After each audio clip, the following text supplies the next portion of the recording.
Basil Moss by Henry Kendall. Sing, mountain wind, thy strong, superior song, thy haughty alpine anthem, over tracts whose passes and whose swift, rock-straitened streams catch mighty life and voice from thee, and make a lordly harmony on sea-chafed heights. Sing, mountain wind, and take thine ancient tone, the grand, austere, imperial utterance,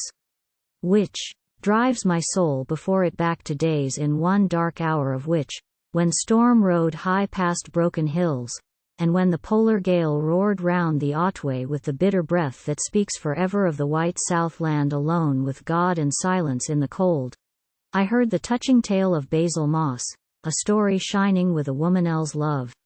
And who that knows that love can ever doubt how dear, divine, sublime a thing it is? For while the tale of Basil Moss was one not blackened with those stark, satanic sins which call for superhuman sacrifice, still, from the records of the world's sad life, this great, sweet, gladdening fact at length well learned, there's not a depth to which a man can fall, no slough of crime in which such one can lie stoned with the scorn and curses of his kind, but that some tender woman can be found to love and shield him still. What was the fate of Basil Moss who, 30 years ago, a brave, high-minded, but impetuous youth, left happy homesteads in the sweetest isle that wears the sober light of northern suns? What happened him, the man who crossed far, fierce sea circles of the hoarse Atlantic, who, without a friend to help him in the world, commenced his battle in this fair young land, a Levite in the temple beautiful of art, who struggled hard, but found that here both bard and painter learn, by bitter ways, that they are aliens in the working world, and that all heaven's templed clouds at morn and sunset do not weigh one loaf of bread. This was his tale. For years he kept himself erect, and looked his troubles in the face and grappled them, and, being helped at last by one who found she loved him, who became the patient sharer of his lot austere, he beat them bravely back, but,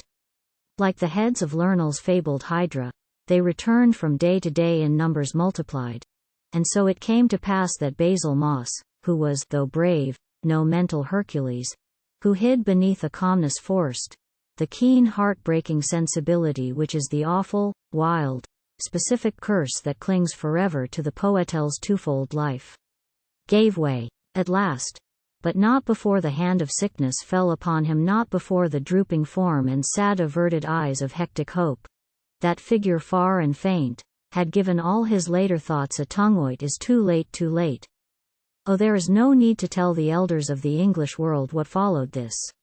From step to step, the man now fairly gripped by fierce intemperance descended in the social scale, and though he struggled hard at times to break away, and take the old free, dauntless stand again, he came to be as helpless as a child, and darkness settled on the face of things, and hope fell dead, and will was paralyzed.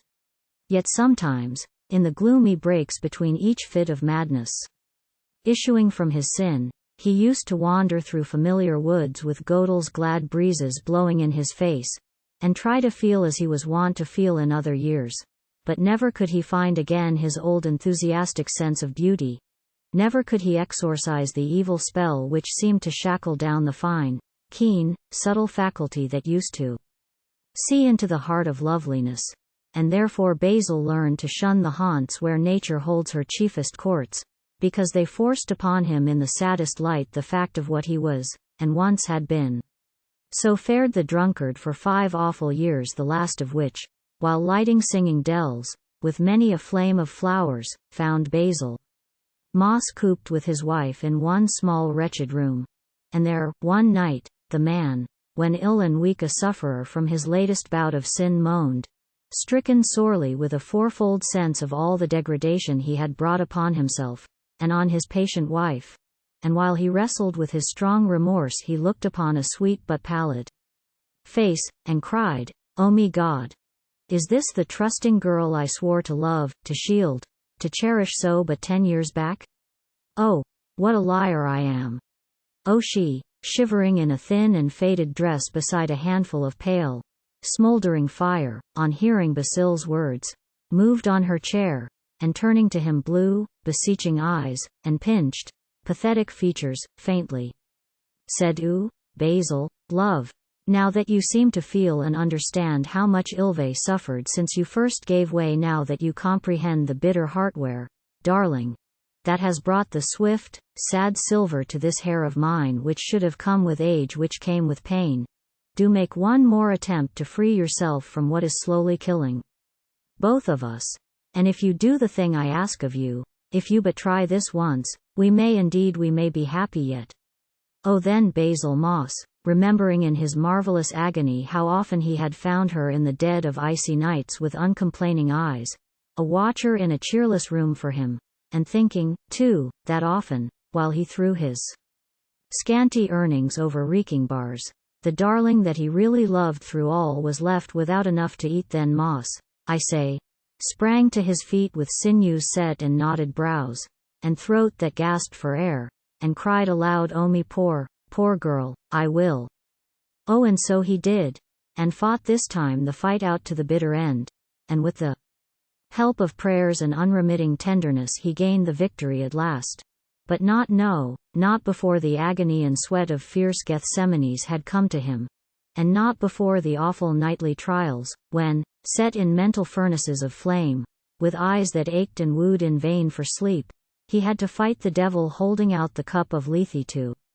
his fevered lips. But still he conquered, and the end was this, that though he often had to face the eyes of that bleak virtue which is not of Christ, because the gracious Lord of love was one with him who blessed the dying thief upon the cross, he held his way with no unfaltering steps, and gathered hope and light, and never missed to do a thing for the sake of good. And every day that glided through the world saw some fine instance of his bright reform, and some assurance he would never fall into the pits and traps of hell again. And thus it came to pass that Basil's name grew sweet with men, and, when he died, his end was calm, was evening-like, and beautiful. Here ends the tale of Basil Moss. To wives who suffer as the painter's darling did, I dedicate these lines, and hope they'll bear in mind those efforts of her lovely life, which saved her husband's soul, and proved that while a man who sins can entertain remorse, he is not wholly lost. If such as they but follow her, they may be sure of this, that love, that sweet authentic messenger from God, can never fail while there is left within the fallen one a single pulse of what the angels call humanity.